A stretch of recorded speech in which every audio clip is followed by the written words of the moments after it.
আসসালামু আলাইকুম। আমার নাম ফাহিমা আক্তার। কোম্পানিগঞ্জ বসুয়ার থেকে আসছি। আমার ছেলে শেখ মোহাম্মদ, ওর বয়স 7 বছর। আমরা এর আগে বিভিন্ন জায়গায় চিকিৎসা করছি। স্যারের ফেসবুকে অ্যাড দেখে এখানে আসছি।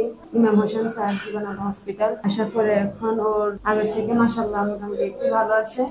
মানে একটু কথা বলার চেষ্টা করে, তারপর মানে বুদ্ধিমত্তা যেটা ওইটা একটু বাড়ছে আগের থেকে। খিঁচুনি যেটা বারবার আসতো, একদিনের মধ্যে 2বার আসতো, খিঁচুনি ওইটা বন্ধ হয়েছে। যখন ছোট ছিল তখন মাসে 2 মাসে একবার আসতো, কিন্তু বড় হওয়ার পরে 4-5 বছর হওয়ার পরে মানে একদিনের মধ্যে 2বার আসতেছে, সপ্তাহের মধ্যে 3-4 বার 5 বার, এমন আছে প্রতিদিন আসতেছে, এরকম হচ্ছে।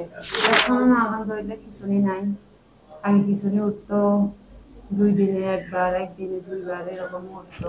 জ্বর হলে, কাশি হলে মানে তখন খিঁচুনিটা একটু বারবার আসতো আর কি। একদিনের মধ্যে দেখা গেছে 2বার আসছে, রাতে আসছে, আবার বিকালের দিকে আসছে, এরকম হয়েছে। এখন আলহামদুলিল্লাহ খিঁচুনি নাই। ওর প্রবলেম তো বসতে পারে না, খাইতে পারে না। এখন খাইতেছে, মানে রুচি আগের মতোই আছে, আগের চেয়ে ভালো। মানে কথা বলার চেষ্টা করে। ডক্টরকে দেখানোর পরে 1 মাস 15 দিন পরে ওর ফুফু, বুবু, দাদু, তারপরে দাদু ডাকে নাই, আব্বু, আম্মু, এগুলো ডাকছে। এখন আবার দেখতেছি মানে ডাকতেছে না আর কি। স্যারকে দেখানোর মানে 15 দিন পরে দেখছিল, 1 সপ্তাহ পরে মানে এগুলো ডাকছে। আমার দীর্ঘদিন চিকিৎসা করলে মোটামুটি মাশাআল্লাহ সুস্থ হবে, আমরা একটা আশা ভালো করবেন আমাদের কাছে আল্লাহ। এটা আমার ধারণা। স্যার আশ্বাস দিচ্ছে, আমরা আবার ভর্তি দিছিল যে আমরা 1 সপ্তাহ 10 দিন ভর্তি রাখেন। রমজান মাস আমরা রমজান যাত্রার পর আমরা এটা প্রতিষ্ঠানে করে আসুন।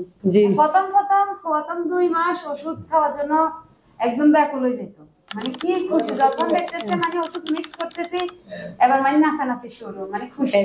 এরপরে 1 মাস ওষুধ খেতে একটু বিরক্ত বোধ করে। খেতে খেতে একটা মাসে বিদেশ নাই জানা, শরীর তো হ্যাঁ মানুষ এরকম আর কি।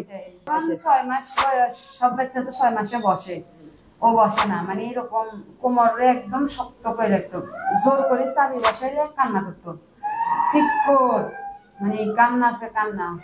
তখন যায় 4 মাস, 5 মাস, 6 মাস অপেক্ষা করলাম। এরপরে 9 মাস যখন, তখন চট্টগ্রাম মা শিশু হসপিটাল যেখানে, ওইখানে নিয়েছি। তখন ওরা বলছে আর কি সমস্যাটার কথা বলছে। খিঁচুনি আসছিল, ওটা নর্মাল ডেলিভারি হয়েছিল। ডেলিভারির পরে মাথায় খিঁচুনি আসছে। প্রথম 1 ঘন্টা 40 মিনিট কান্নাও করে নাই, চোখও মেলে না। ওর ফুল বডি একদম নীল কালো হয়ে গেছে, নীল কালো কালার হয়ে গেছে। পরে এখান থেকে আমাদের বসুরহাট হসপিটাল, ওখানে ভর্তি করেছি বলতে কি, ওইখানে ডক্টরের কাছে নিয়েছিলাম আমরা ইঞ্জেকশন দেওয়ার জন্য, হ্যাপাপি ইঞ্জেকশন যেটা আছে ওইটা দেওয়ার জন্য।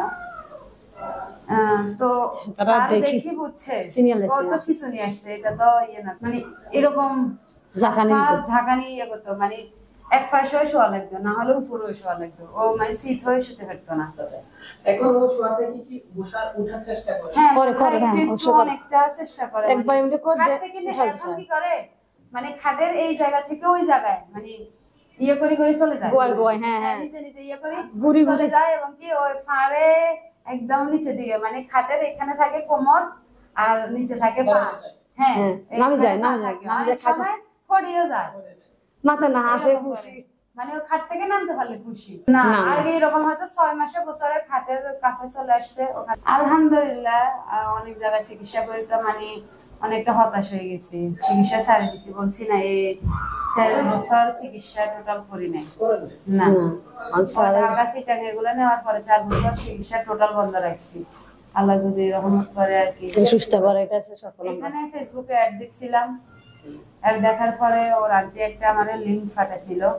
ওনার কথা শুনে অনেকটা সাহস, মানে অনেকটা একবার দেখি চাই কি অবস্থা।